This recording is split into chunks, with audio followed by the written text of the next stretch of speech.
Good morning, good morning, morning. Good morning, good morning, good morning, morning. Good morning, good morning.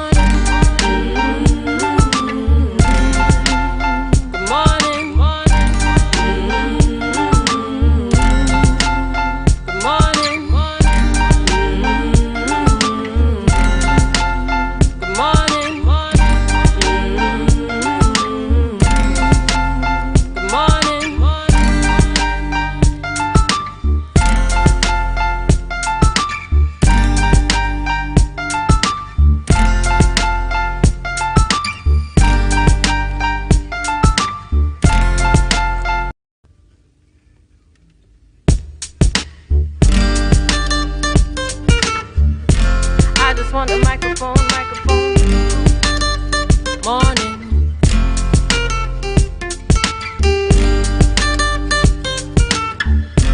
I just want the microphone, morning, morning. Take the mask off your face and look at me face to face. Good morning, good morning, morning. Good morning, morning. Put a smile on your face when you're moving from place to place. Good morning, good morning, morning. Good morning, morning. This world is getting so cold. I wanna keep running like a soldier. Somebody must have touched my soul, 'cause there ain't no stopping till it's over. I wanna get up out my chair, 'cause everybody's getting so lazy. Don't want nobody touch my hair, 'cause a lot of sisters acting too crazy. And them not tough like this, rough like this, and them not nice like this. Some can't take it when you talk true sense. Rather hear the words that glorify nonsense. Yes, and I got my brains, and I'm pretty like my mama. I don't wanna pick your brains, I just want the microphone. Take the mask off your face and look at me face to face. Good morning, good morning, morning. Good morning, morning.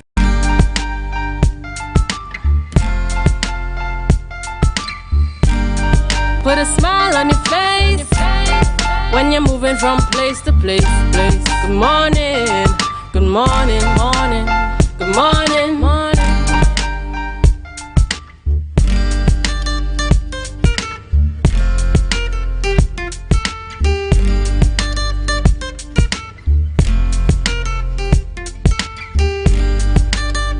Good morning, viewers. It is 7 a.m. and welcome to the Tobago Updates morning show. We're logging on from all angles here to make sure and connect with you. This is the Tobago Updates morning show coming to you here live from the Port Mall in Scarborough. As we continue to give God thanks for life, I am Julian Skeet. And I am Maria Richardson George, and this is the day that the Lord has made, and we will rejoice and be glad in it. Good morning to Tobago. Good morning, Trinidad, those of you in the Caribbean, and those of you viewing us on the live. Good morning, good morning, good morning. Good morning to you, Julian. Ria, the energy is high when it is you see people get onto the live even before you. Dee Vincent, morning. And I've got my picture to post. Good morning, Mateo Storr, Shala Ramsey, Roberts, Kenneth Phillips, Kuki Melville, Erla Hazel, Lisa James, and the entire team out there. Morning. And thank each and every one of you so much for the continued love and support here for the Tobago Updates morning show. Ria, how are you doing this morning? I am doing a lot better than I was doing yesterday. So every day is a day better. Yes, day by day indeed. That's right. Folks, we continue to see here in the Tobago space, and I take it as an opportunity for a gentle reminder to persons, no, COVID-19 is not yet over. The pandemic, or even in its current form in terms of persons we still have persons who are contracting in terms of the COVID-19, and we want to give a gentle reminder. And particularly, this morning I want to pay some focus to schools and our children and students to remind parents of what I would consider our individual responsibility. I know the work commitment is critical. I know at times you cannot logically think of any other rationale or reason, but please, let's be a little more responsible And if, as an individual parent, your child isn't well, take that responsibility in terms of, as they've said, keeping your child at home under the circumstances now. And even if you send that child one day hoping it's just the flu, and then it carries on for a second day and the teacher has to send a message to you, please, let's make every effort to comply in that regard as part of our responsibility, in the same manner in which you would sit in your workspace and look across to the other side and say, Julian, I feel you need to stay home tomorrow, because like you're feeling too well. Let's maintain that same level of responsibility, even as we try to keep our schools as safe as possible, knowing fully well for our children, that social interaction is critical. And, we don't want to put them at risk. So I'm really just asking parents, guardians, and all those responsible aunts and uncles, let's take up that responsibility as best as we can. Most definitely, Julian, and I have to endorse that, because there's a perception out there that, COVID-19, we're over with, it's over with, and, life is honky-dory and we can move forward, but it's not. And we have to be mindful of that. Parents need to be responsible. If your child, whether of preschool age or primary or secondary, is exhibiting any kind of signs and symptoms of a flu, that is runny. And for those of you, we have to break it down for some of them. Yes. So whether it's a runny nose, a slight cough, you're seeing the red eyes, you're seeing us, we know our children. Let them stay at home. And I know it's a little bit difficult because you don't have the caregivers at home, and you're thinking, who do I leave them with? You know what? Pack them and send them off to school, but you're putting other lives at risk. Correct. Under the circumstances, you're doing that with ease, not even recognizing. I'm seeing in the mix as well, we have Sharon Mills, Pastor Nevin Lewis is on, Dora Lyons is on, Auntie Dora is on, Cynthia Almond, Russell Morrison, the entire team. All right. At this point, viewers, we head on over to news in 90 seconds with Denicia.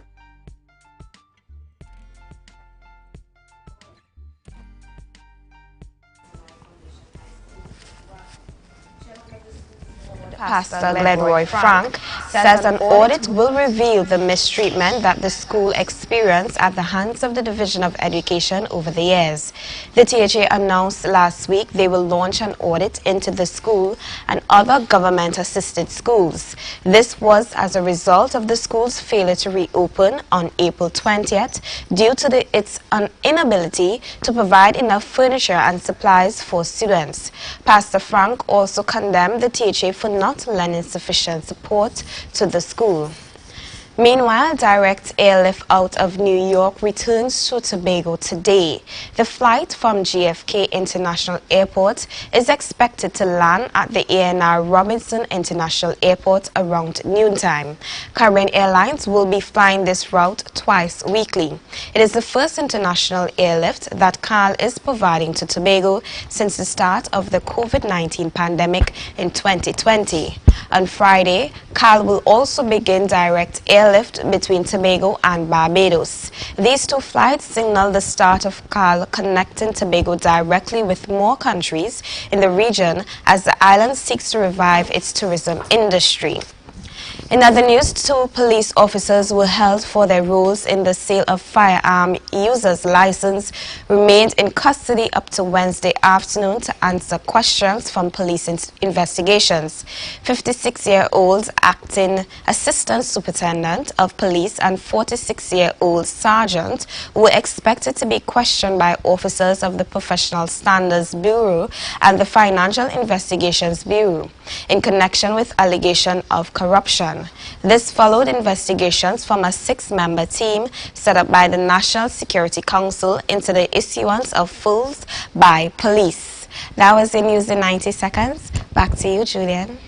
Thank you so much, Denisha, bringing us the news and connecting with the happenings here on the Tobago Updates morning show to keep you updated and to keep you connected. All right, and the viewers, just before we head on into our birthday segment this morning, I want to speak to this red, what is it, this black, red and white. And you notice how I've changed the order of the colors. I'm told by the ladies you define the order of the colors based on where the majority is.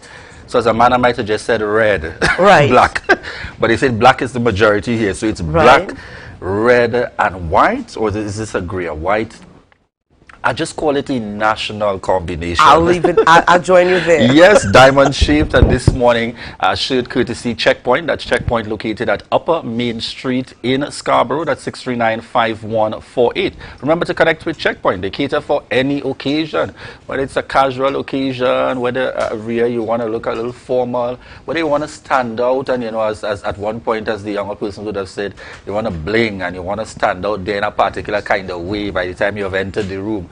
Checkpoint has the caterings for you, located at Upper Main Street there in Scarborough. Checkpoint 639-5148. Most definitely. We got some birthdays on the lineup this morning, Rhea. Quite a lot, in fact, quite a lot. All right, and this morning we get started with our birthday lineup, and we're just waiting for those photos to hit on screen for us this morning. That's right, and we're starting. Is our girl. Yes, this morning with, who are we starting with this morning? Gemma Redmond. Now, this is one of our former managers where we worked previously, you know, but we've remained friends over the years, and we are so happy and thankful, you know, that she's still with us. I know my good friend, Mr. William Nana, this was his girl, and Mr. Pomina Payne, this was their girl, and Mr. Anton Parks, this was their girl. All right, so I remember her from the very early. That's right. Very early time. Yeah. So birthday blessings going out to Gemma Redmond this morning. And we have on screen this morning Dr. Shane Mohammed. All right, and we want to send birthday shout-outs going out to Dr. Shane Mohammed out there as you continue to support and all things Tobago, and in fact, in terms of being here, even being here with us on the Tobago Updates morning show. Definitely. All right, we're also sending birthday shout-outs to Wayne Williams. Wayne Williams this morning. And this is so indicative of Wayne. He's sometimes such a clown. And this was just him just having fun. All right. Birthday shout-outs also going out to Udancy Bruce. I wonder if I have that pronunciation right. Right. Udani. I don't know. Udani. You're right. Udani Bruce. Udani Bruce. We want to wish you a happy birthday coming from the Tobago Updates family. And then we head on over. Who do we have here, Rhea? This is Bernadette Fraser. Happy birthday going out to you this morning, Bernadette Fraser. We trust that you have a really great day. Thank God for life. Yes, this morning. And we have in the mix here, hey, Kern Cowan. Yes, birthday shout-outs going out to Kern Cowan there. Yes, my in-law in the family mix. We want to wish you a very happy birthday. Coming from the entire family, the wife, Kershaw, all the children, the entire family, Ruth, Brian, the entire team. Wow. Wishing Kern Cowan a very happy birthday. And I go from in-law to my cousin. Wishing her a very happy birthday, and I had to dig deep to find this photo. She makes sure to leave limited or no trace of photos on social media. Wow. Caroline Caesar, my very good cousin out there. I want to wish you a happy birthday coming from the entire family. Auntie Margaret, Karimu, Antonia, the entire family out there to wish you a happy birthday. And we trust that I know you would have had an enjoyable day yesterday and the celebrations continue. All right, viewers, at this point, we want to thank each and every one of you, those of you joining us via TV, via radio, those of you joining us online. And who do we have up in the first segment, Rhea? Well, interesting enough, we will be chatting this morning with Gary Griffith, the political leader of the National Transformation Alliance. He's going to be our first guest on the program this morning. So we're talking here, former commissioner turned political leader. So and we're looking forward to that. I think, Rhea, that's enough to remind our viewers it's now time to share the live, share the live, share the live. Baby, cause I get a lot of pleasure. And if you wanna test my style, you better have a whole lot of measure. Cause I'm a rock box or know about a crime, report a crime safely and anonymously. Call 800-TIPS. Help stop crime. You can play your part safely and anonymously. Report a crime. Earn a reward. Call 800-TIPS. Help stop crime. Be a hero, champion, fearless citizen. Be a crime stopper safely and anonymously. Call 800-TIPS. Help stop crime. You can now get whatever you need whenever you need it anywhere in Tobago with Tobago. Your meals, medication, groceries, and shopping all delivered directly to you. No more hassle, no more stress. Get the Tobago app today on Google Play or Apple App Store. That's TAPPOGO and let us deliver to you. Check our website at www.tapogo.app or call the experts at 494-TOGO and 484-4746. Tobago. Relax. We will get it to you. Tobago's at your service. MI4 Security Services Company is the most advanced security service in Tobago. Ask about our cash and transit service. It's safe, risk-free, reliable, and timely. We provide safe banking delivery for all business types and sizes with highly trained staff, 24/7 monitoring, coordinated emergency response, and a well-maintained fleet of armored vehicles. Contact us at 660-7723 or visit our website at www.mi4securitytt.com to sign up today. Tobago Glass Supplies has been a leading name for over 37 years in the glass and aluminum market in Tobago. We provide an extensive range of high-quality, innovative aluminum and glass products for commercial and residential use. Competitive prices with superior and professional services by committed employees who are guided by rigid quality standards. Tobago Glass Supplies specializes in the manufacture and installation of glass and aluminum products that are essential to today's homeowners and the business environment. We are engaged in marketing, sales, and installation of a variety of products. These ranges from windows and doors to necessities such as mirrors for homes and vehicles, designed and manufactured in-house or imported.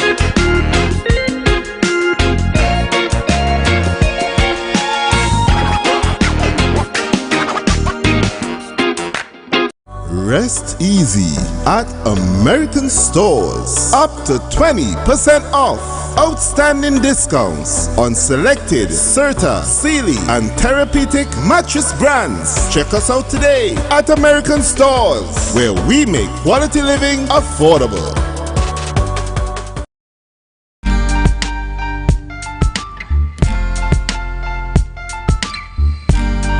Put a smile on your face when you're moving from place to place. Good morning, good morning, morning. Good morning. 7:15 a.m. and welcome back to the Tobago Updates morning show, coming to you here live from the Port Mall in Scarborough. In this segment, we are chatting with the man himself, as I like to call him and many do, Double G, GG, political leader in his new capacity now, political leader of the National Transformation Alliance, and what has now become that very synonymous background. Good morning, Gary Griffith. Good morning. Well, it's great to see you all. Good morning, Tobago. All right. Thank you so much for joining us this morning. So we have seen what is a transition here now of Gary Griffith. You really did tell us in one of our prior interviews that you have not seen the last of Gary Griffith.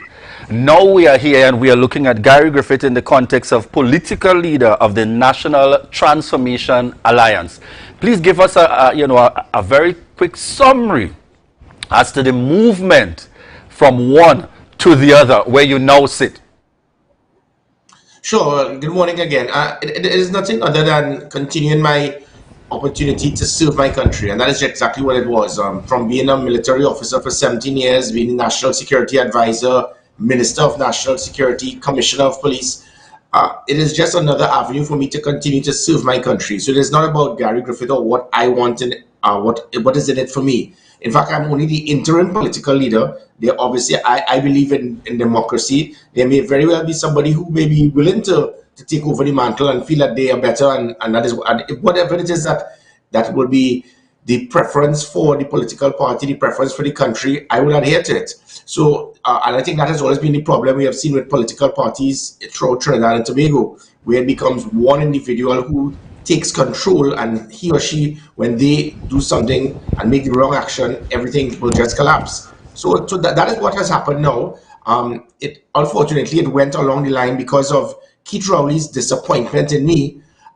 He decided to make a mistake based on misinformation, and it has now been exposed because after 18 months of comments by Stanley John, who claimed there was a massive well-oiled criminal industry. 2 persons have been held after 18 months, and this was a massive well-oiled criminal industry.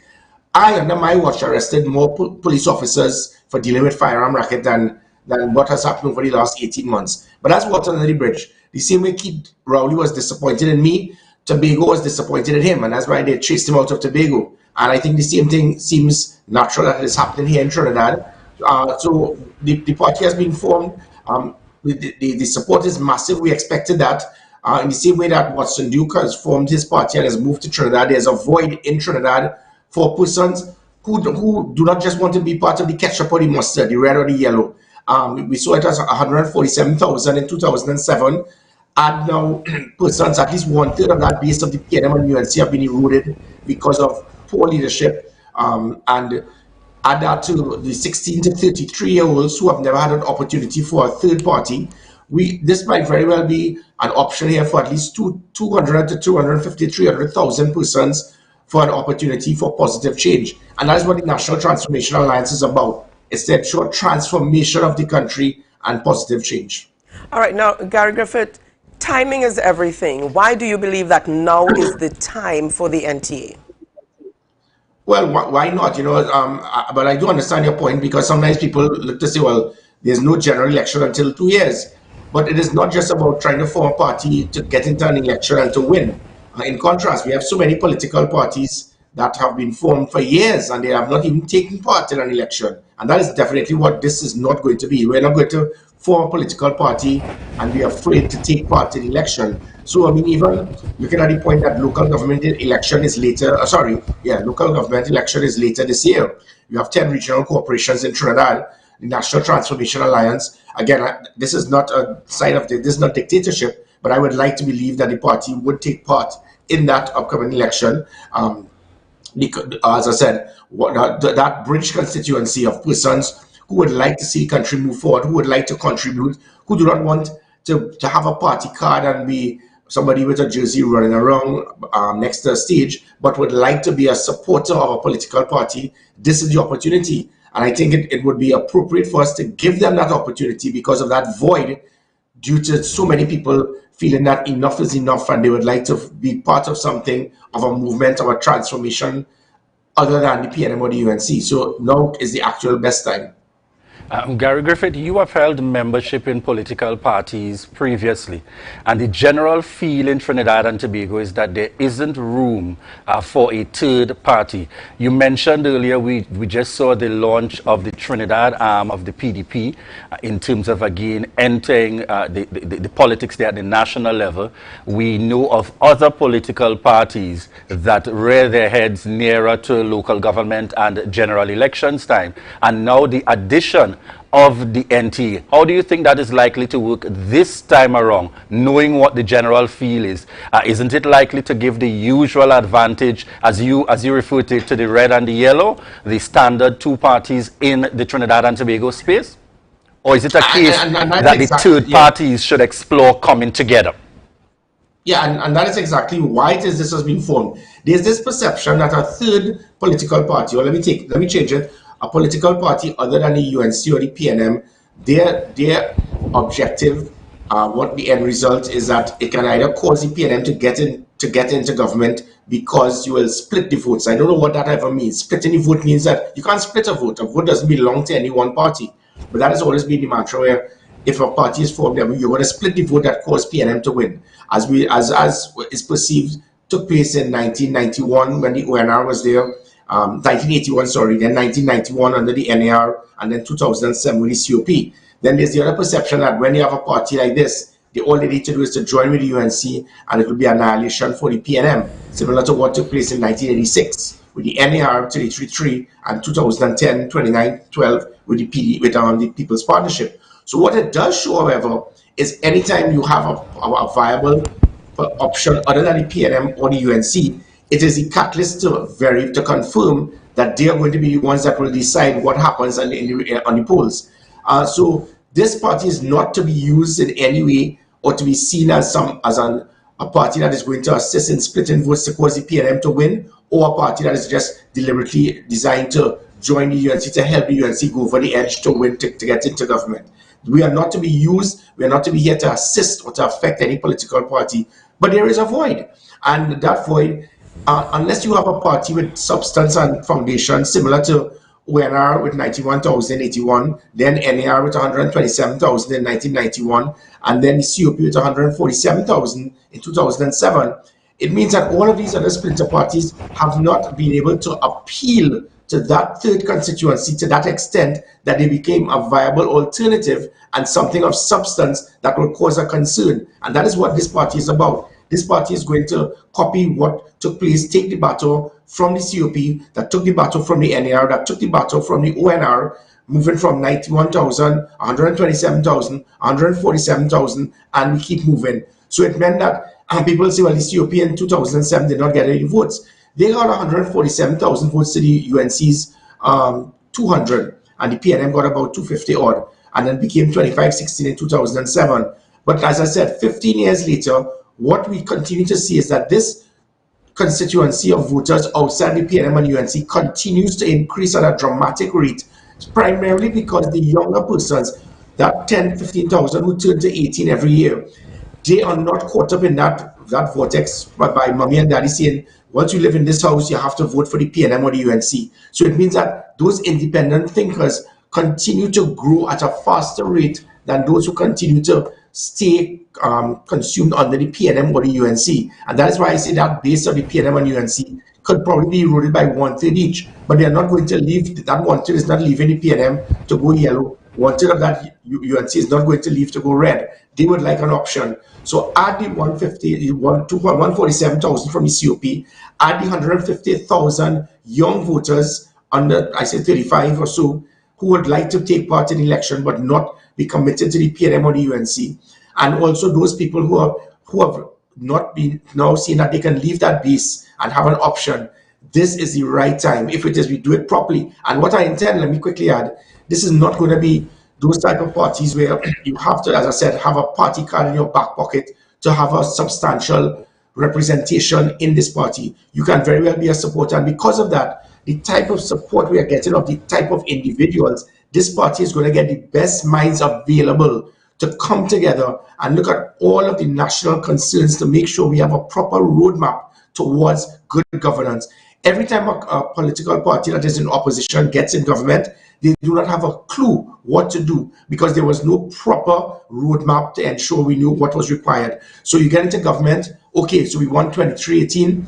All right, I have to look at these 23 people. Who's the best Minister of Finance? Colin Imbert. Really? That is your Minister of Finance? You have so many Trinidad nationals working in the World Bank and places all around the world that will make Colin Imbert look like a Form 2 account schoolboy. But that is what we have because he was one of the 23 members of Parliament. We intend to have 41 candidates with such quality and such capability that it is going to assist in the development of this country. So you made a point there. I just wanted to follow on.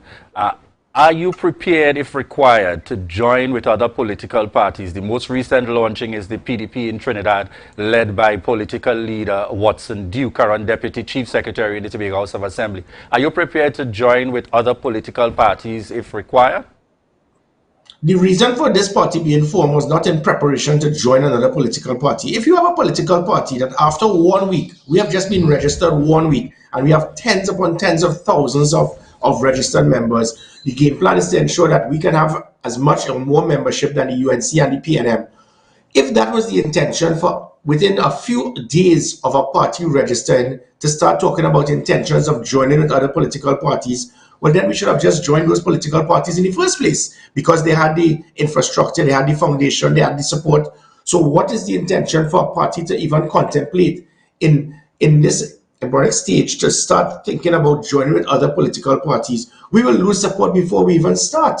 So that is no way on the cards. And what more important is that it would be irresponsible of me to make a comment about that, because we would have an executive, we would have general councils. Decisions like this must be made by the rank and file of the party and not one individual making that dictatorial statement, which is what has happened too much in our country, where one person makes a decision. I've been in cabinet, and I can tell you all, it is comical when the Prime Minister says let's go left, everybody thumbs the desk and say, yeah. I'll give you a quick example. When we were in February, we were going to Tobago for a final retreat before the 2015 election. And the Prime Minister says, okay, so the retreat will start on Wednesday and we'll come back on Sunday because it's our final retreat before the election. All 25 stamped the desk. And then she said, no, I have something to do in Trinidad on Thursday, so we'll go Friday instead. And everybody banged the table and said yes. And then I said, Prime Minister, this is a major retreat. We need as much time as possible. She changed her mind back to Wednesday and they stamped their desk again. We cannot have people as political puppets in a cabinet and afraid to speak out your mind to a political leader. And because you're afraid that it might affect your position.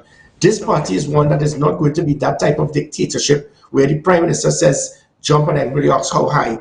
I need to make sure I do not like yes people around me. The reason I've been successful with measured success as a security minister, commissioner of police, business, is that I pick the best team of qualified persons and have them willing to challenge me and say, this is wrong, this is the direction we should go. So as pertaining to your question, until a proper structure is set up, it will be improper of me to even contemplate giving you an answer. All right, Gary Griffith, based on the political climate, I mean, persons are wondering here, what is the NTA all about now? What is your manifesto? You know, candidates, have you fielded candidates at this point? Give us an idea of what's happening on the ground as it relates to the party. Yeah, thank you. It is good that people have such confidence in Gary Griffith that within 3 days, the party just registered. After 3 days, we will have a manifesto, we will have a plan to transform the economy, we will have candidates set up. So that is definitely not the case. We have not even reached there. What I can state, however, is the concept of the National Transformation Alliance is indicative of the name of the party itself. It is about transformation. It is to transform the country.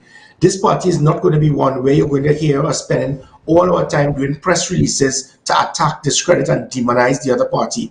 The PNM is good at that. The one thing the PNM knows is that, listen, they are incompetent, they don't have the ability to govern, to lead, to manage, but what they are good at is to destroy the credibility and character of anyone who opposes them. And they will use every arm of the state, including the police, in a desperate bid to try to destroy people because they know, look, I'm not good, so our job is to try to destroy those persons' image so that the voters will say, look, we know PNM is incompetent, but we can't go that way.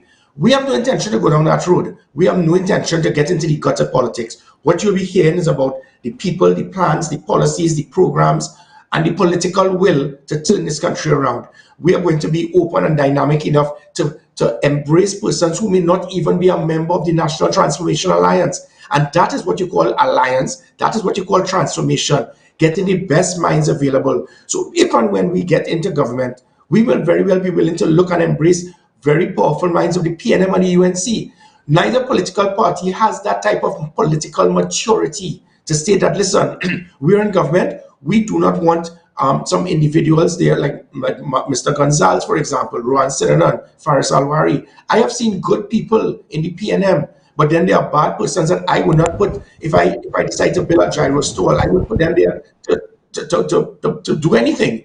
And so the vast majority of persons who are selected by political parties are persons who are there because of loyalty and not competence. We will be looking at the most competent persons in every single field to ensure that this country can be transformed almost in quick time. And again, we will be also looking at things towards constitutional reform. Our constitution was drafted in 1976 deliberately to ensure dictatorship using democracy. When you have one prime minister selected and he handpicks a president who he might tell do not adhere to the law and forward a merit list. So you have a president not even adhering to the law because a prime minister selects the president, the speaker of the house, the president of the senate, all state board members, chief of defense staff, commissioner of police, director of the SSA. That is dictatorship. That is dictatorship anywhere in the world. One man handpicks, and even indirectly selecting the chief justice. If you have one individual doing this, he is a dictator. And even when the UNC gets in government, it goes to Animal Farm. They see the same type of power and they refuse to change it. Our job is to change the constitution to diminish the powers of our government. And we can look at state boards as an example. When state boards are appointed, 95% of the individuals have no qualification, experience, or management in the field, and you get failure, you get incompetence, you get corruption. We intend to ensure that opposition membership would be incorporated into state boards to have checks and balances, and that alone could save the country over $2 to $3 billion in wasted expenditure and corruption. So we'll be going in that direction towards transforming the country and having a proper alliance to get the best minds in the country to ensure we have a sustainable, productive roadmap. To be fair, Gary Griffith, would you not see, was that this a similar kind of position in terms of, to say that the either government, in terms of not accepting capacity? Because even you, when being appointed by the Honorable Prime Minister, Dr. Keith Christopher Rowley, under PNM administration, you were appointed on the basis coming from a UNC administration previously. So would you not say he took a similar kind of approach to look beyond party, but to look at your capacity and skill set before we got to this point where he was disappointed? I'm talking about the startup. I'll tell you why. What I have seen in hindsight by listening to what he has said, how he has spoken, it seemed that my appointment wasn't based on competence, but my appointment was based on the hope and the possibility that Gary Griffith is going to have it in his craw, and he's going to get back at the UNC for what they did to him in 2015. And he picked the wrong man, because I am not a vindictive person. I am not one that's going to remember whatever you did to me. When I put my hand on that Bible and swear oath to my God, my country, and my people, I am not going to use that personal position to get back at anyone. So it seemed it was more an intention to see if we could use Gary Griffith, because now we can appoint him and he will do it to UNC as Commissioner of Police. And I didn't sing to their tune. I was not a puppet. So when decisions were being made, I will stand firm to defend the rights of citizens. And that is where it is that it fell out. Because up until April, it had nothing to do with my competence. The man changed the law in April to ensure I remain as Commissioner of Police, until people whispered to him, Gary Griffith is not listening, Gary Griffith is not being a political puppet, he's not being a political tool. So as much as all the possible goodwill in the direction of why he appointed me may have led to that perception, based on his action, it showed that it was more, now that Gary is not a UNC, he will do it to them. And that was not the agenda of Gary Griffith. My final question here. One of our viewers says, good morning, Gigi, the best commissioner for TNT. I still believe that. However, my question to you this morning is, what do you say to those persons who believe that you lack self-control? Sure. Great. And all you need to do, give me one example. If when I was Minister of National Security, not one incident I ever had as Minister of National Security. For my 2 years as Minister, there was never one confrontation, not one conflict, never any issue. Because how I am trained, depending on the field that I am in, I will amend my character, my leadership style, my personality, my management style, indicative of the position that I hold. So people want to judge me based on Commissioner of Police, but you could judge me based on performance, you could judge me based on attitude. The fact of the matter is the results show that I delivered. I transformed the police service, and if I can transform something that was seen as the most disrespected and trusted institution of all public sectors in the country, from 14% to 55%, so from one of the lowest to become one of the most trusted, and now it's back to the most, it's back to probably what's 14 to 17%. It shows that I know how to operate in that capacity. So when it is I was the Minister of National Security, I challenge anyone, did you have any concern with me and my personality and my character when I was Minister of National Security? No. Let's go back to Commissioner of Police. If there are persons, for example, let us look, Fixing TNT. Fixing TNT spent 100% of their releases to attack and discredit me. Since I have left, not one comment has been made by Fixing TNT. So in other words, to fix TNT, Kirkwood believed the only thing that was needed to fix TNT was to attack Gary Griffith. Dennis Wren has written 93 consecutive articles to attack me. So what it is that my character is wrong, that if somebody tries to lie about me, discredit me, try to say the wrong things, and all that I do is bring data, bring facts, bring documents to show that you have lied. So it is the same way it is that you can make a comment to discredit me. If I make a comment to defend myself, how is that seen as questioning my character, credibility, attitude? And that is incorrect. Additionally, as a Commissioner of Police, the country did not want a naive, passive commissioner that will sing Kumbaya and people will say what they want, because there was a major pushback by the criminal underworld, not just by the gang members, but by the persons in shirt and tie who made big money from criminal industry. So they had certain members of the media, persons in government, certain persons in the police service that will do anything possible to destroy my credibility, destroy my character, and fight back at things that I would have to insist must be done. For example, we have to leave it. We have to leave it there this morning. Judge me by my performance. I delivered. All right. Thank you very much again there, Gary Griffith, political leader of the National Transformation Alliance, for joining us here on the Tobago Updates morning show, and certainly giving us a sense that we can look forward to more coming from Gary Griffith. Interesting perspectives there coming out of that interview. And, you know, like anything in politics, we look forward to seeing what the future says in terms of this new move with the form of this new political party. All right, viewers, at this point, we want to remind you to share the live, share the live, share the live. Good morning, good morning, good morning, morning, good morning, good morning, good morning, morning, good morning, good morning, There's a taste in the air everywhere. Feel the vibe, 'cause it's something to share. Smooth, rich and creamy, you'll find it right here. Makes you smile, relax a while, it's fun and good cheer. Ooh, enjoy every scoop. Ooh, every taste will get you hooked. We have flavors that you love, a combination special. Come along, enjoy our treats. This is Uncle Pete's. Are you looking for that all-in-one shopping experience? Then look no more. Visit Lamb's Best Mart for your grocery items, fruits and vegetables, drinks, home items, stationery, gift items, hampers, shopping gift cards, toiletries, small hardware items, and much more. We provide order and pickup service, even delivery to your door. We are your friendly community supermarket. Check us out today at Lamb's Best Mart, located at 22 Daniel Trace Canby, or visit us on social media at Lamb's Best Mart.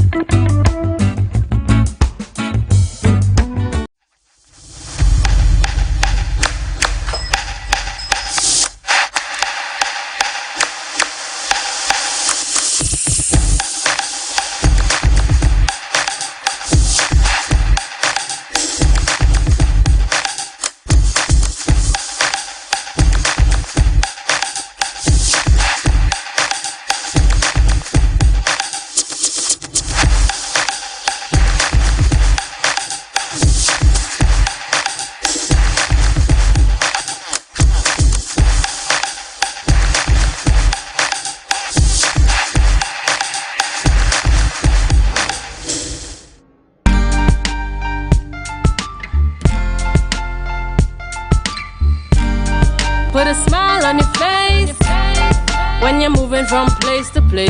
Good morning, good morning, morning, good morning. Morning, viewers. Welcome back to the Tobago Updates morning show. We are chatting this morning with Dr. Samuel Shafe, and Dr. Shafe is on the program to chat with us. In fact, Dr. Shafe is a child, adolescent, and mental health specialist. And we're talking this morning about the Children's Task Force and the effects of child abuse. Good morning and welcome to you, Dr. Shafe. Morning to you all. Thank you for having me on. Yes, good morning. Dr. Shafe, it's good to have you on the program with us this morning. We want to talk a little bit here about, quite recently in the news, there was a report into child abuse at the St. Jude's Children's Home. The minister in the office of the Prime Minister, Ayanna Webster Roy, made a presentation and had much to say on that. We want to get your thoughts this morning on the issue with regards to the Child Task Force that was recently set up, and as well as the effects of child abuse on the mental state of the child.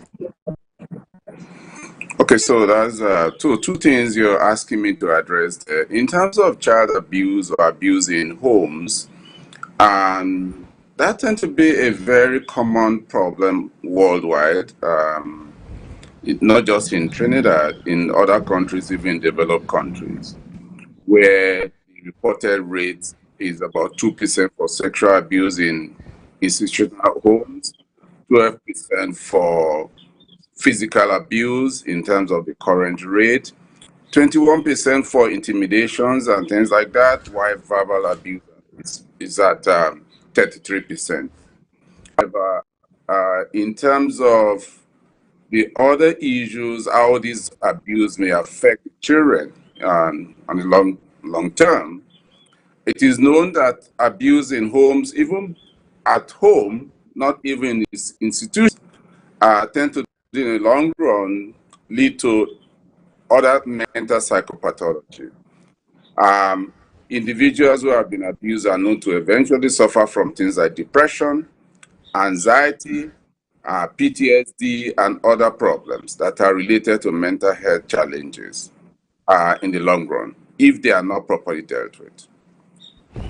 All right. Tell us your views, Dr. Samuel Sheaf, specific that to the setting up of the task force. There is a general feel that, all right, this is the way we go in Trinidad and Tobago when we want to give a sense that something is being done. What are your hopes in specific to the setting up of this children's task force, given what has come forward as a very major issue and concern? Well, I think it's a good idea to set up the task force to try and see the root of the problem in terms of what could have been responsible. But just as a reminder, there was also a similar task force that was set up in 2010, if I could remember, which was related to St. Mary's Home, abuse at St. Mary's Home. And I don't have the details of the outcome of that task force.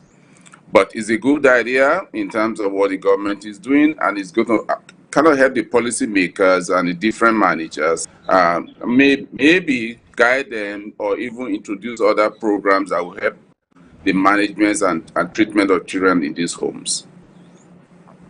Okay, what is it, Dr. Sheaf, that we've been missing all along? Because these homes have been in existence for a number of years, and we've seen the establishment of several other homes over the past few years. And what is it that we're missing here with regards to the establishment of these homes that needed to have been put in place years ago? Okay, so if you kind of historically look back as to how we got to this point, Children's Authority came into being in the recent times. But before that, most of these homes were operating or operated by individuals who had passion in helping children who are in need of help or protection. Right. And most of the times, if you look back, most of the people who operated this home were not compensated by the state. So they were just doing it because they wanted to help. They wanted to contribute to the society. And most of the people who were doing this in those days were people who were retired. So now that we're seeing all this, because there's a move to have some regulations in terms of how these homes are managed, and also how to take a look at those who manage these homes. So most of these issues, yes, it is not surprising that we are beginning to see this now, because the regulations and the guidelines are beginning to have effect in terms of monitoring is now taking place. People are more sensitive to abuse, be it physical, sexual, psychological, emotional. So we're now in the phase where we now need to find our level on how to deal with some of these issues. Dr. Sheaf, as a specialist in the area, one of the things coming out in terms of concerns based on the investigations that appear to be happening is the lack of persons that are sufficiently qualified in terms of social work and so with regards to providing the kind of specialist support required in these homes. Do you believe that that's part of the fundamental problem? Yes, that's part of it, but there's another part as well in terms of some of these institutions are not fit for purpose. Now, let me just explain that. the Children's Authority came into being, there were not strong consideration given to mental illness in children. So that many of these children are actually in homes where they are not supposed to be. As a result of that, then you have individuals who have no training, who have no understanding about mental illness, taking care of children who have mental health issues. So that is one problem. So the second part then addresses the issue of untrained staff and how these untrained people are recruited. And even if there's recruitment, if there's training, there has to be ongoing training to meet up with new demands and new behavioral challenges by these children. So all those issues have to be addressed by the committee. Okay, the minister in the ministry of minister in the office of the Prime Minister, Yana Webster-Roy, says this morning that she is heartbroken based on all of the reports and the findings of some of these reports that have been coming in. Now, what in your expert opinion, apart from this interagency task force being set up, what other responsibilities, what else do you believe, in terms of action that the government should take on this issue? Well, I think the setup of the Children's Authority is one of the first things the government has done in the past to try and address the issue of child abuse and neglect. Apart from setting up the task force, the government is there to provide policy and provide guide on how things should move on and how things should be done to the different government agencies and department ministries. But let me remind you that taking care of children's issues actually goes beyond one ministry. It involves multiple ministries, not just gender affairs, not just Children's Authority. It includes family court, children's court, social services, Ministry of Education, Ministry of Health. So this is why the government task force is very, very important to see how they can link. There has to be a linkage between all these government departments and agencies for things to be properly done for these children. All right, and bearing that in mind, I think you touched on a very relevant area, which is one of the questions that I had lined up.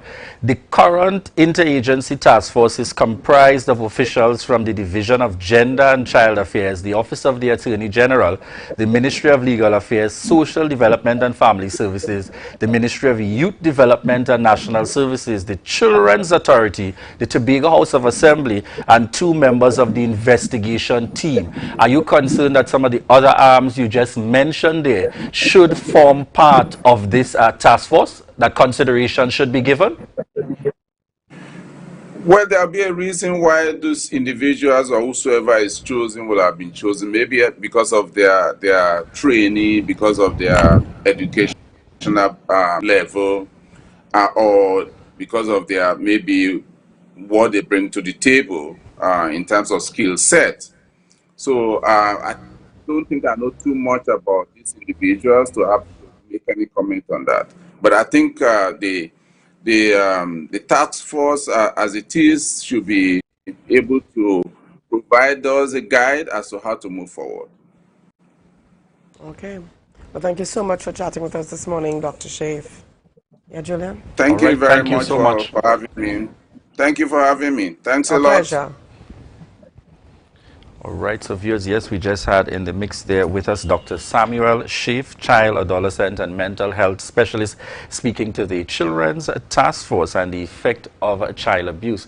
And really, particular for me is the response. We would have had the minister on yesterday on Good Morning Tobago here with Candice and Denicia. And, when you hear her speak, Minister Yana Webster-Roy, and you see her communicate the concern, you see that passion and that commitment. And I've known her for a number of years, and that level of commitment to children and family, I think it's really genuinely pleased, and it is hoped that she gets the kind of technical support required to make a difference. Definitely. When she says she's upset about it, trust me. And heartbroken. Minister Webster-Roy is genuinely upset and heartbroken because it is at the core of who she is as an individual and how she has lived her life over time. So I want to give a shout out this morning. Morning to you, Minister Ayana Webster Roy, and I want you to keep focused. Keep focused with your efforts, even if it may be challenging. Yes. It's important for us to have critical and dedicated persons like you, in particular, with that kind of passion based on your background in studies, as well as based on your background in terms of your commitment to family life. So morning again there goes out to Minister Ayana Webster Roy. Most definitely, most definitely. But lots more coming up on the Tobago Updates morning show, Julia. Yes. I'm told we're heading over to the musical realm in the next segment, Ria. All right, so viewers, this is your point to share the live, share the live, share the live. We're coming back with entertainment. Share the live, viewers, share the live, share the live. MI4 Security Services Company is the most advanced security service in Tobago. Ask about our cash and transit service. It's safe, risk-free, reliable, and timely. We provide safe banking delivery for all business types and sizes with highly trained staff, 24/7 monitoring, coordinated emergency response, and a well-maintained fleet of armored vehicles. Contact us at 660-7723 or visit our website at www.mi4securitytt.com to sign up today. Rest easy at American Stores. Up to 20% off. Outstanding discounts on selected Serta, Sealy, and Therapeutic mattress brands. Check us out today at American Stores, where we make quality living affordable.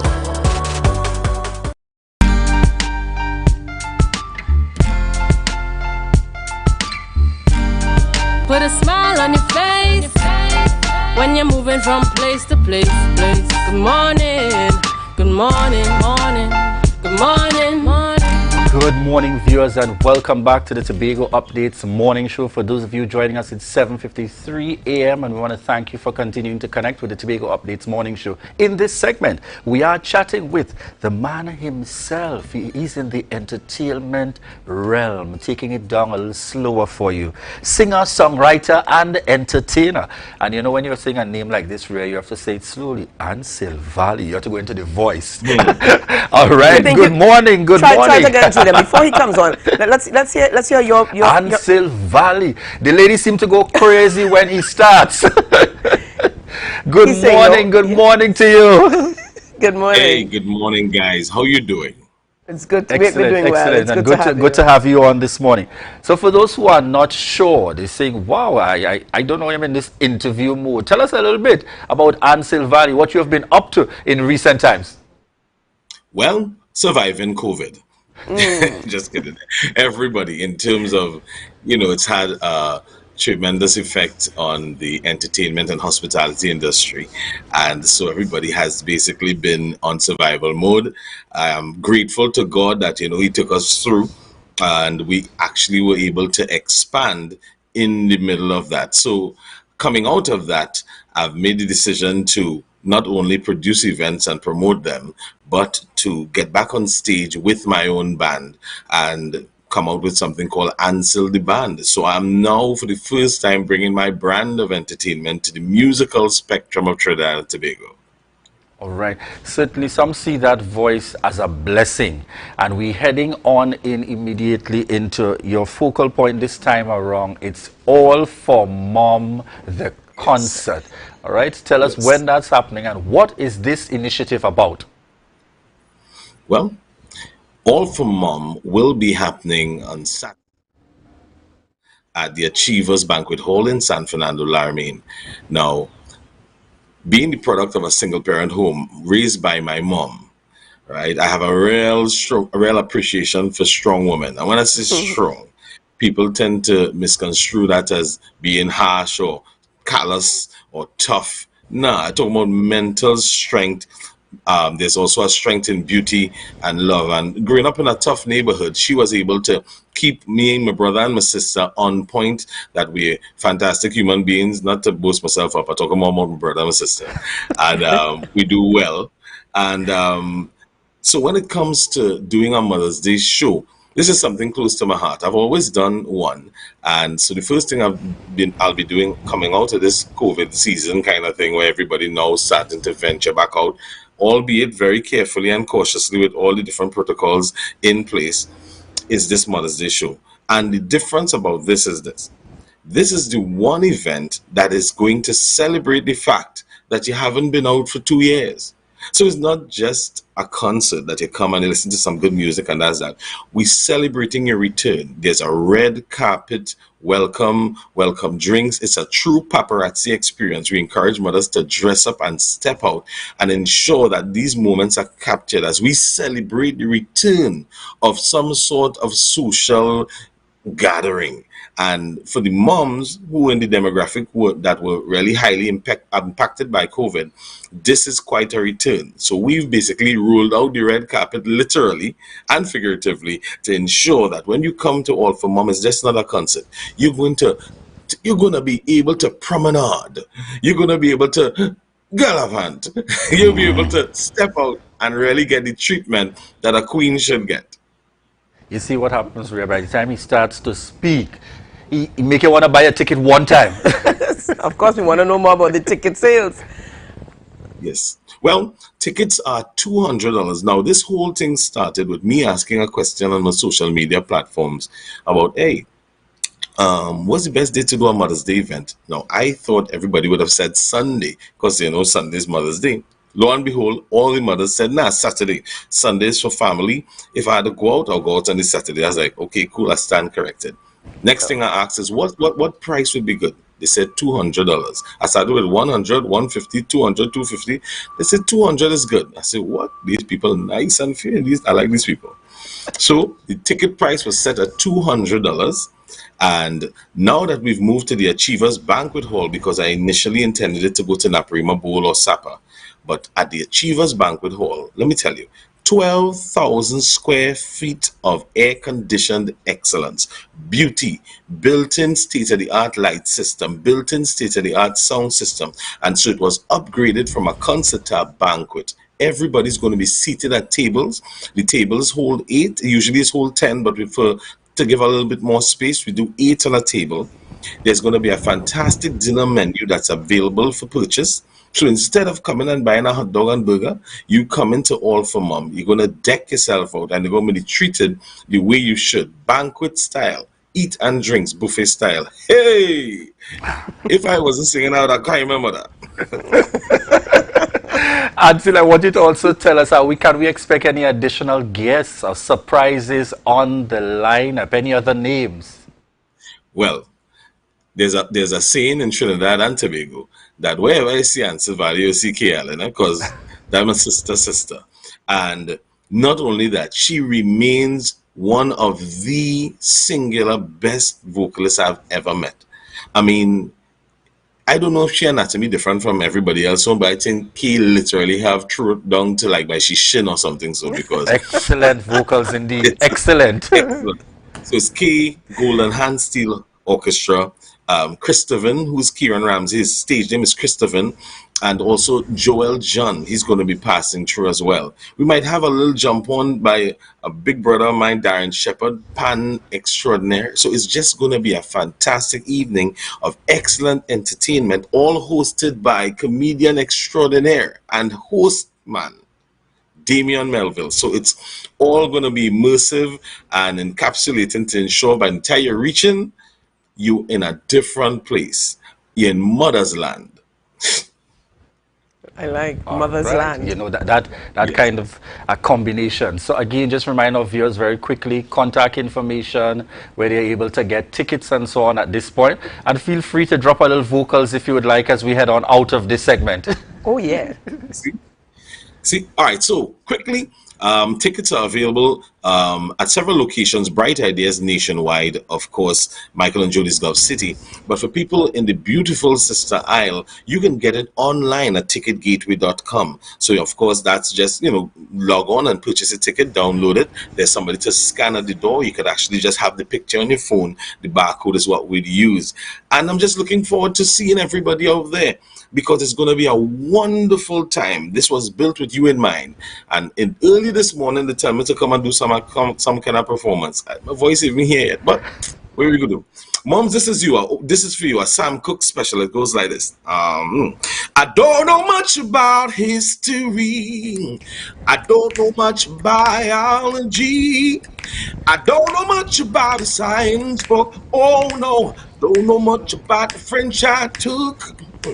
But I know about Alpha Mom, yeah. And you know, say where we coming from. So get your tickets quickly and come down, eh? Cause when you come down there, you would be treated just like a queen. You gonna walking on red carpets, looking beautiful, yeah. The prettiest woman we've ever seen. All I can say is thank you so much, Ansel Valley, joining us this morning here on set. Remember, folks, make sure to get your tickets. All for Mom, the concert happening this Saturday. All right, viewers, as we head on out, we take you on to our next segment, This Day in Tobago History with Devon Adana. This Day in Tobago History. Did you know that 83 years ago this month, Justice A.C. Smith was presented with white gloves by Mr. C.A. Child, K.C., at the Scarborough Court?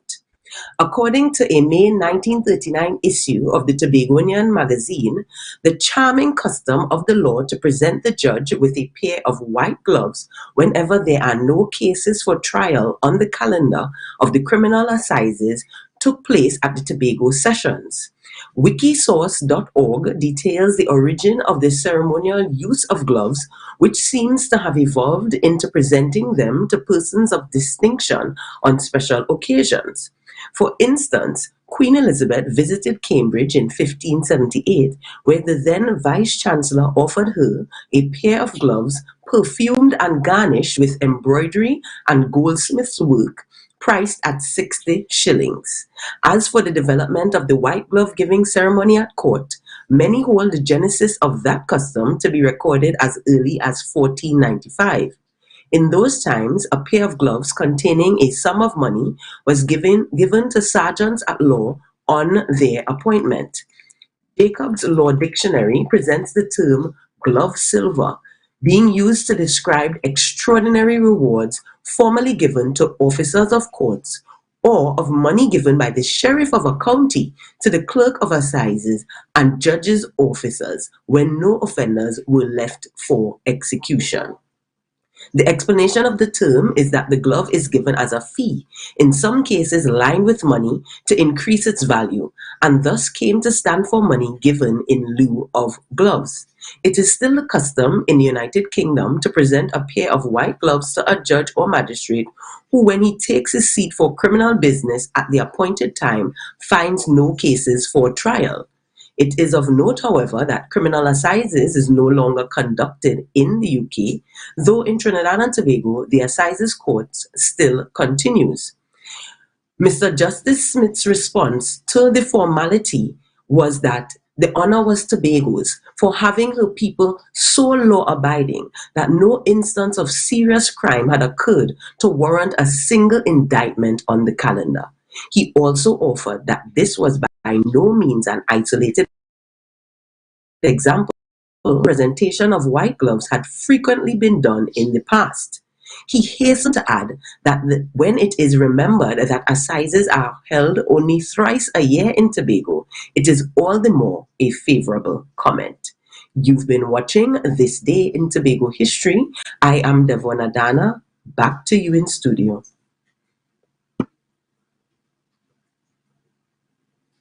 You doing this morning?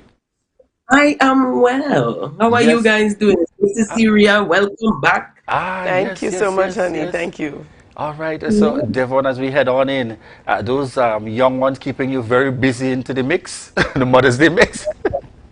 Well, I know I sometimes I say Mother's Day is such a mixed bag because you kind of at that age you're kind of there making and crafting your own Mother's Day gifts. Ria, what does Devon mean by at that age? But carry on, Devon Adana. Kids are the children, yeah.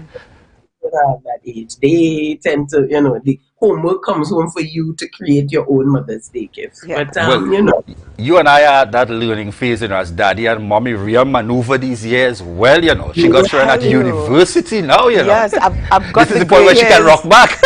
I've got the gray hairs to prove it. Thank you so much, Devon and Dana. They're continuing to keep us connected with our Tobago history. Rhea, down to a few seconds. That's right. Yes, and we want to thank all our viewers, those that continue to join us, to show that love and support, each and every one of you joining us via TV, via radio, TobagoUpdates.com, on YouTube, and those of you joining us on social media. The week is winding down. Rhea, tomorrow it's Friday. Believe it or not, already. All right, but we want to thank our viewers for joining us today and for the entire week. But, we've got a bumper show tomorrow. Yes. Definitely. Yes. So we encourage you to tune in and share the live. All right, and we prepare to head on over to GMT Good Morning Tobago with Candice and Denicia. All right, so Rhea will remind you of those protocols because it's pretty important for us not to forget, just as we started. Even now, more than ever. So viewers, remember to wear your mask, sanitize, and please, stay away, socially distant. It's been a while with this, Rhea. It's been a while. Yes, bye. Bye, folks.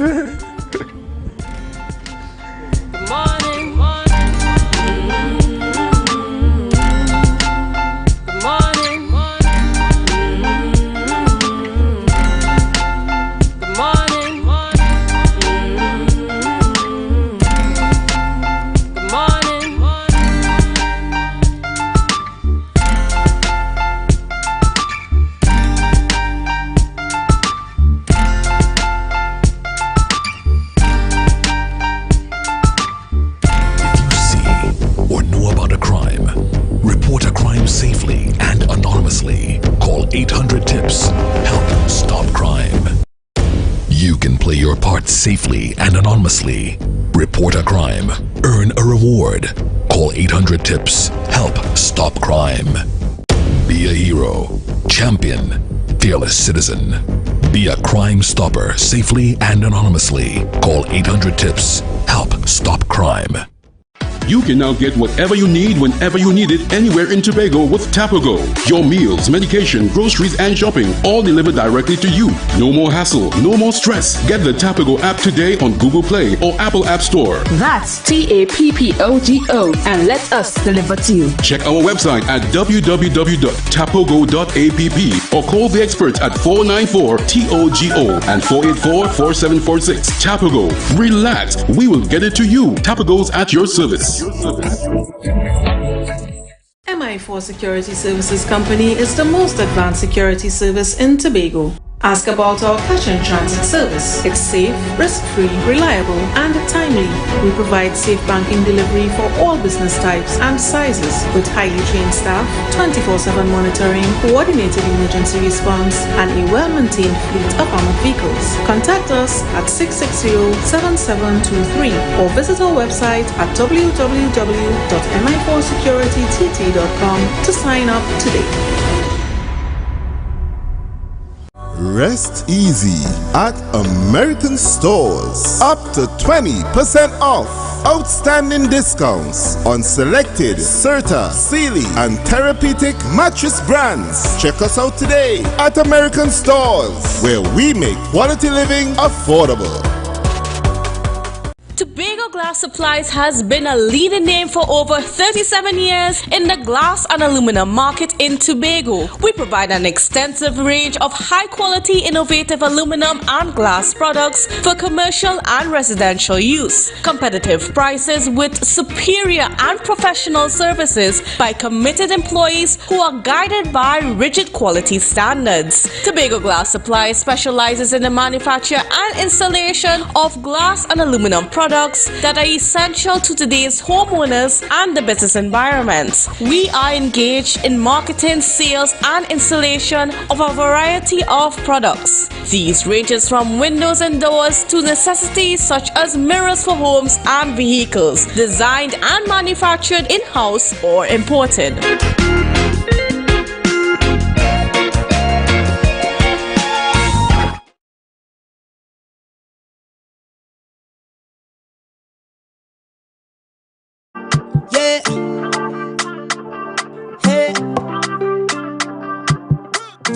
updates.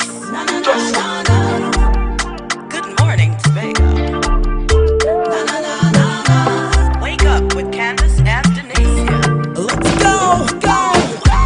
It's a brand new morning. Rise up to a brand new dawning. As the passion start to rise, the energy fill the skies.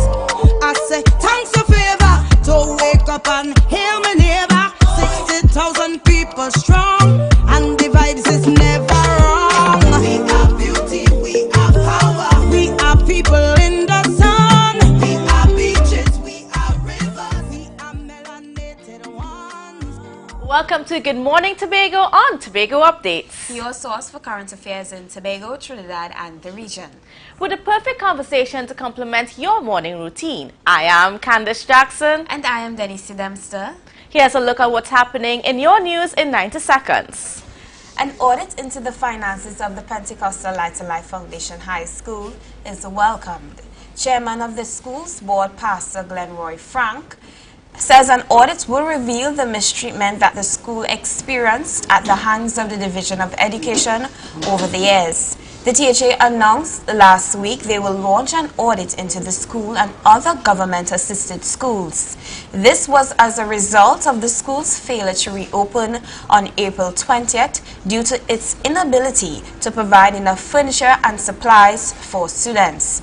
Pastor Frank also condemned the THA for not lending sufficient support to the school. Meanwhile, 2 police officers who were held for their roles in the sales of firearm users' license remained in custody up to Wednesday afternoon to answer questions from police investigations. A 56-year-old acting assistant superintendent of police and a 46-year-old sergeant were expected to be questioned by officers of the Professional Standards Bureau and the Financial Investigations Bureau in connection with allegations of corruption. This followed investigations from a 6-member team set up by the National Security Council into the issuance of fines by police. Meanwhile, direct airlift out of New York returns to Tobago today. The flight from JFK International Airport is expected to land at the A&R Robinson International Airport around noontime. Caribbean Airlines will be flying this route twice weekly. It is the first international airlift that CAL is providing to Tobago since the start of the COVID pandemic in 2020. On Friday, CAL will also begin direct airlift between Tobago and Barbados. These 2 flights signal the start of CAL connecting Tobago directly with more countries in the region as the island seeks to revive its tourism industry. That was your news in 90 seconds. And in case you're wondering, yes, Tobago Updates is going to be there today as we're going to be witnessing, welcoming that flight into Tobago. There's a little ceremony with the Chief Secretary and the Secretary for Tourism and so on. They're all going to be there, and we are definitely going to be there to cover that. But I am very happy and pleased with this. Being able to have that direct link to countries, because you know before you would have to go to Trinidad and then you would have had to stop off at Trinidad and then board another flight, and sometimes it has been very tedious, and the flying, the frustrations, and it stresses you out. So I'm very happy that we have moved away from what we used to know to something that is more sustainable and more convenient for us, and having that direct link. And then when you look at the way how persons like to travel, you realize that people rather go to routes that are most direct. If there has to be maybe 1, maybe 2 stopovers, they would take it.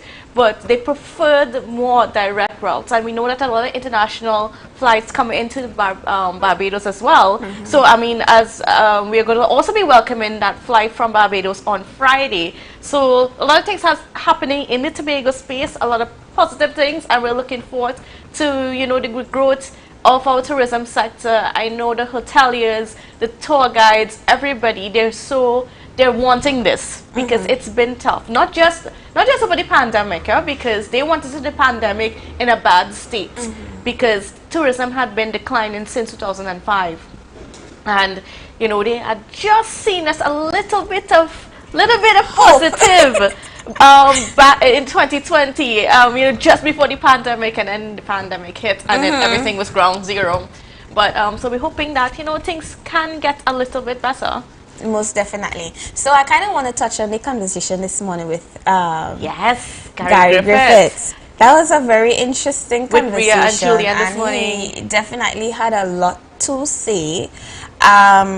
Looking back on this, from when we heard that he was going to start a political party, and he said that he wants to be Prime Minister and his mission is to get Prime Minister Dr. Keith Rowley out, I never really thought that it would have reached to a point where it was this big. Yes. And when I listened to him this morning, he revealed stuff that we really and truly didn't really know about, as it relates to him saying that, hey, I do not want to be a puppet. I am nobody's puppet, and therefore I am going to do what is in the best interest of the people. And if that means going against your wishes and what you have mandated, then so be it. And as a result of that, he was unfortunately on the outskirts, but I'm happy that he has moved, and he said it. This is something that he has been doing for the past 17 years. He was in this defense force for the past 17 years, and his mission was always humanity and to serve people. And he don't believe that necessarily he's doing anything different. He's just continuing walking in the path that he believes that is ordained for him. And starting a political party, he truly believes that he can make an impact and he can make a change, because the way how things are going now, he's not too satisfied with it. Yeah. And I think in his mind, he really thought that even after his tenure was up, he would have been back as the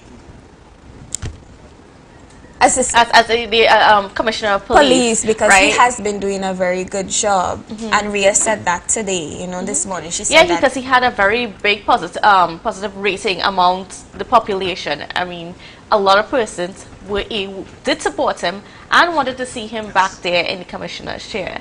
But we have to leave that conversation. In case you missed it, folks, don't be afraid to go back and look at that conversation that happened earlier on with Rhea and Julian this morning. It's something that you certainly want to get into. But we have on the line, we have Miss Lois Leslie. Now, who's going to be speaking to us a little bit on gender-based violence and an event that she has coming up, right? So we'll be getting into that right. Okay, we're gonna getting into that right now. So good morning to you, Miss Leslie. How are you doing? Good morning. Hi. Good morning. Good morning, Candice and Denise here. Great to be with you this morning, and thanks. All right. So we're gonna start off with you telling us about what's happening later this month. Okay, so first I'm going to throw the light on the Global Spotlight Initiative that really is a collaborative effort between the European Union and the United Nations, seeking to eliminate all forms of violence against women and girls by 2030. And of course, statistics have shown that globally 1 in 3 women have experienced some form of physical or sexual violence. We break it down and we come home to the Caribbean. The Caribbean has its own Spotlight initiative, again, focusing on the needs of marginalized persons within the communities. And then, of course, we come right home to Trinidad and Tobago. So here we do have a Spotlight TT initiative, which again seeks to eliminate eliminate, but more realistically, reduce significantly family violence in Trinidad and Tobago. And coming out of that, there have been a number of initiatives that have been executed over the past year in Trinidad and Tobago. And the effort continues to allow for, a better quality life for our women and our girls. And so we want to talk briefly today about an event that comes up next Saturday, May 14th, and it's called Gender-Based Violence and GBV and Me.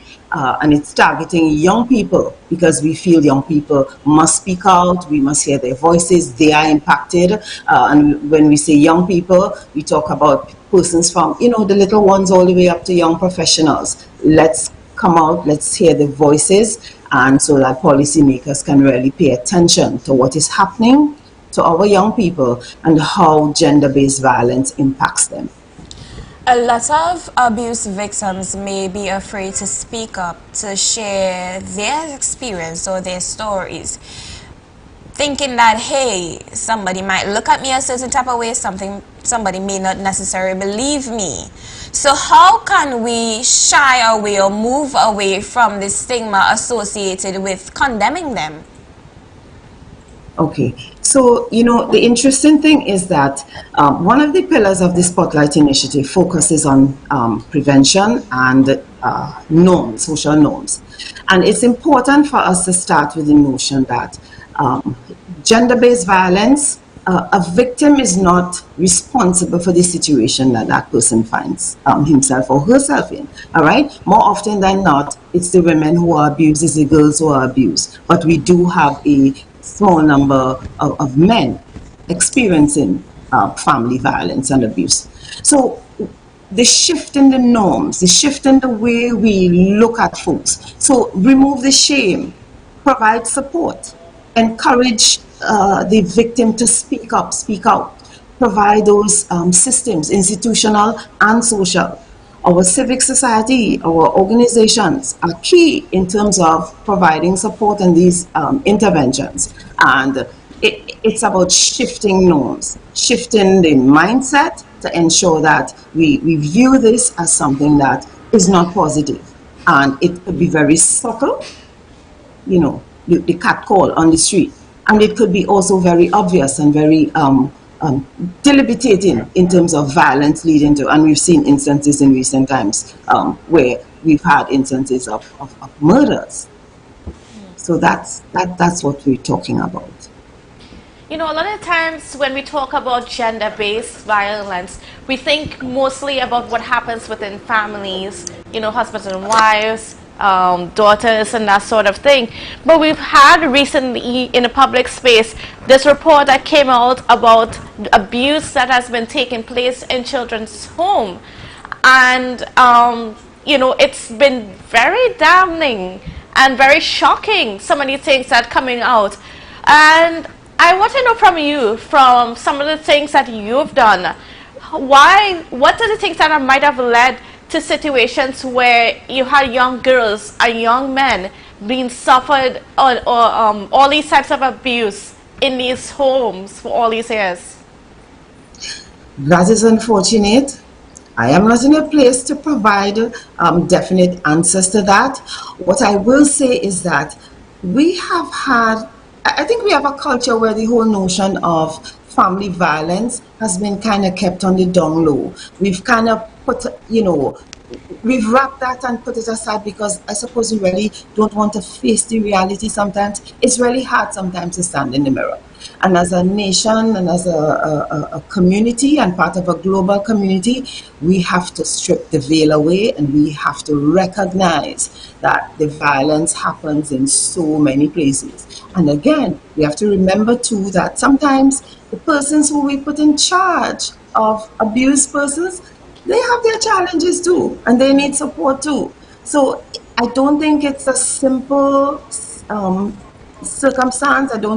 I think it's complex, and that is why we need to talk. We need to communicate, because that's the way we're going to get beyond this to a place where we live healthier lives and we protect our women, our children, and even some of our men.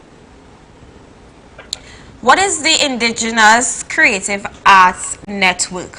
What is it really? Okay. The Indigenous, which is more usually termed ICANN, is an organization that is Trinidad-based. It's an organization founded by a communication specialist, who is Dara Healy.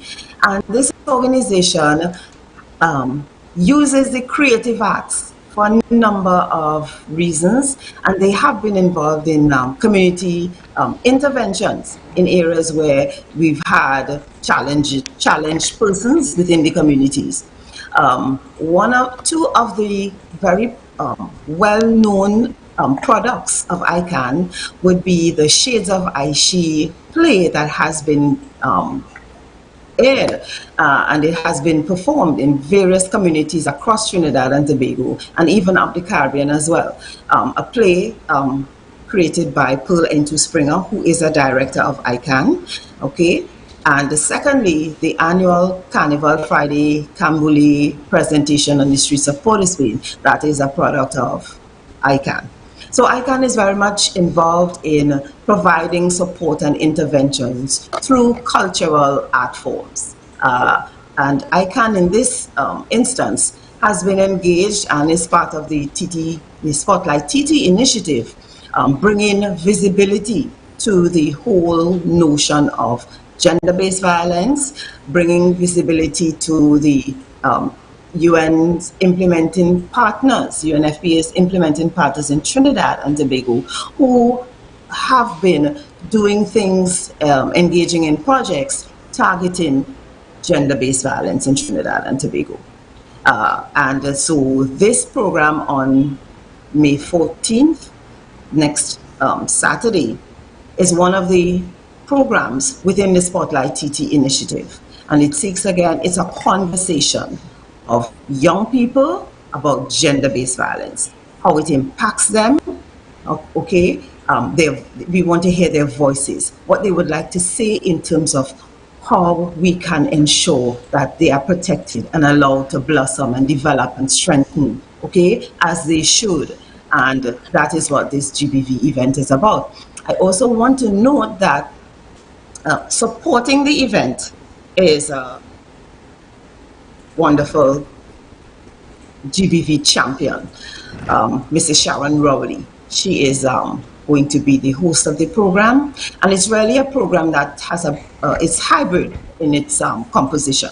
So there's a very small in-house audience because of the COVID-19 pandemic issues, but we were inviting and we were expecting a wide cross-section of young people, young professionals, teenagers, to join us online. I want to say that this goes beyond just Trinidad and Tobago, this conversation, because the UNFPA, there's a youth arm termed the YAGS, and they are networked throughout the Caribbean, and they're inviting all, their members and their representatives to join us online and let Caribbean young people come together and speak with each other.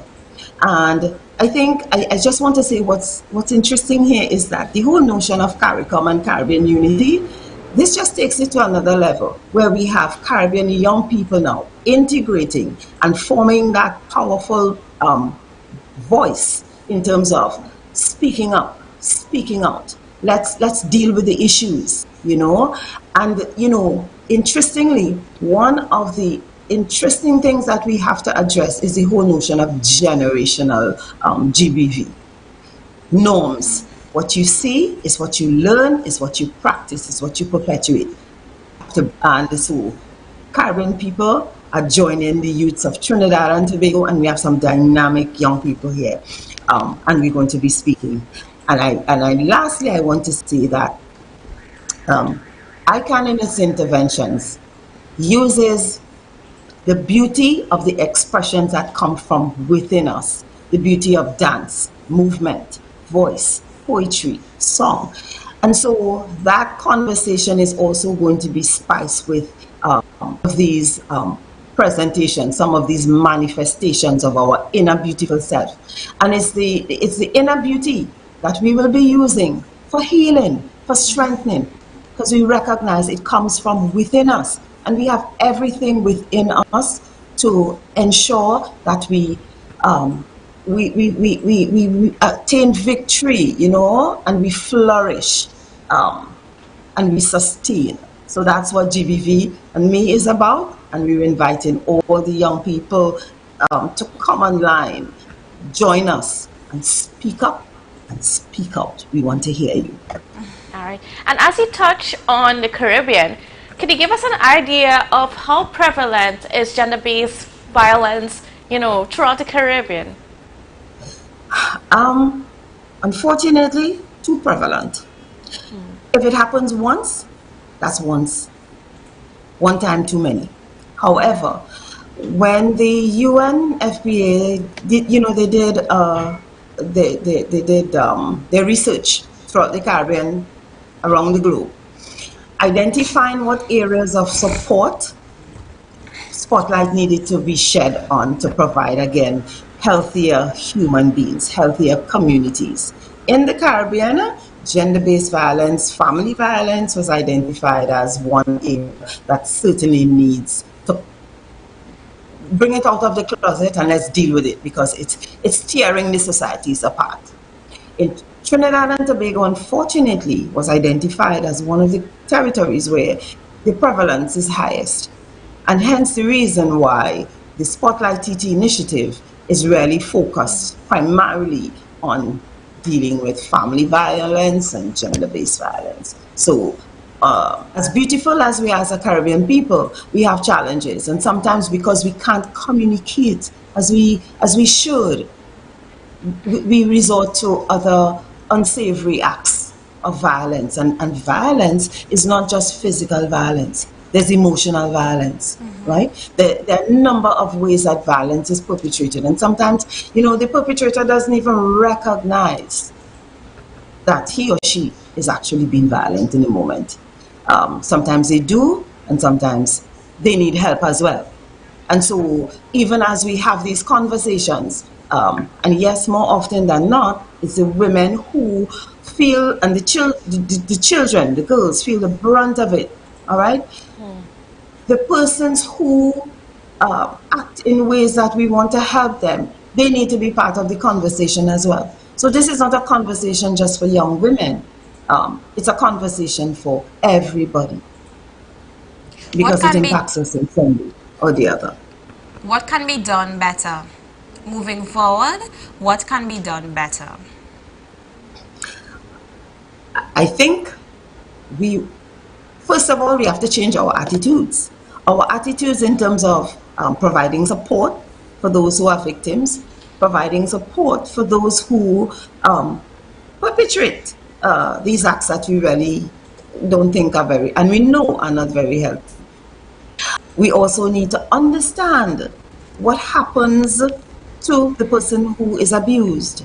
And we need to provide that open, safe space for that person and those persons to come forward and speak and help us to understand the trauma that they experience, how it debilitates them, how it impacts their lives.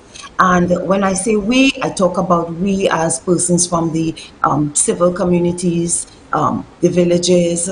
I talk about persons from the institutional levels, policymakers. We all in this together because it impacts all of us. And may I say that it is not only those in the less fortunate financial strata that are affected. It affects everyone. So the shame, we have to allow that comfort, that space to forget the shame. There's no shame. Speak up. Speak up. It will save you. It will save someone else. And it will also open eyes to the pain that many of us experience in our quiet, private spaces and assist those persons to become their true, strong, beautiful, productive selves. Because it also impacts the employers and their bottom lines as well. All right, Ms. Because a Leslie. person who is abused, productivity, they can't function. All right, Ms. Leslie. Well, we are just about ready to wrap up, but before we go, I just want to get from you, how can people get in touch? How can they register and be a part of GBB and me? Okay, yes. So we have online registration available, and there is an email address where information can be obtained for registration. The email address is ICAN, spotlight at gmail.com. ICAN spotlight at gmail.com. And there's also a link that allows one to register online. So once you contact Spotlight, we'll be able to provide you with that link for registration. We're asking that persons register by next Monday, which is May 9th, so that we can accommodate as many as I think, 500 persons on this conversation across the Caribbean, in Trinidad and Tobago, and we're looking forward to having a full house so that we can have, you know, that reverberation of voices, young, vibrant voices with positions on gender-based violence. We want to hear them. So again, I can spotlight at gmail.com. And then we'll be certainly via social media and Tobago Updates providing information with respect to that link for registration. All right. Well, thank you so much, Ms. Wesley, for being with us and sharing with us all that information. And I hope people can get on board, especially young people, get on board, have these conversations, because it's always important to talk about these things. You may be able to help yourself and help someone as well. Exactly. I was not going to say that, you know, sometimes it's not just for you, but you may have somebody who may be suffering for something that they may not necessarily talk about or share about. But having the information and the knowledge would better equip you how to handle and deal with situations moving forward, because everybody is different. Everybody heals differently, everybody express their trauma differently, but really having the information and the knowledge will better, like I said, equip you moving forward in knowing how to assess and deal with situations and handle them with care, because these are people who are vulnerable and very sensitive. So the average you know, energy that we may give out, we may have to dial it back a little bit and you know, say, okay, how can I help you?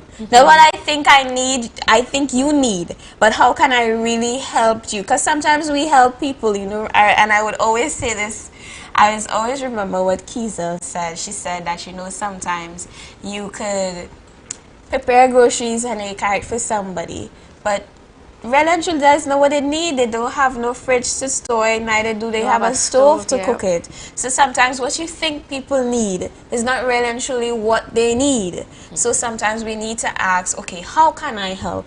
How can I best assist you? How can I best serve you? Talk to me. Tell me. Right. All right, so some nice words of wisdom for you on this wonderful Thursday morning. And yeah, we are about ready to wrap the show, Denicia. And we'll be back again tomorrow with another wonderful show. I must say this week went fast. You don't think so? Like this week literally fly. But quite eventful, but yes. But as I say, always stay safe, keep smiling. Please remember to social distance, wear your mask, wash your hands. We are still in a pandemic, and as we saw in the news last night, you know, the cases are increasing, and we need to be very mindful of that. So please be safe out there and make sure to keep your distance. If you feel like somebody is a bit close to you, don't be afraid to say, hey, you are invading my personal space. So as I say, stay safe, keep smiling. We'll see you again tomorrow. Bye.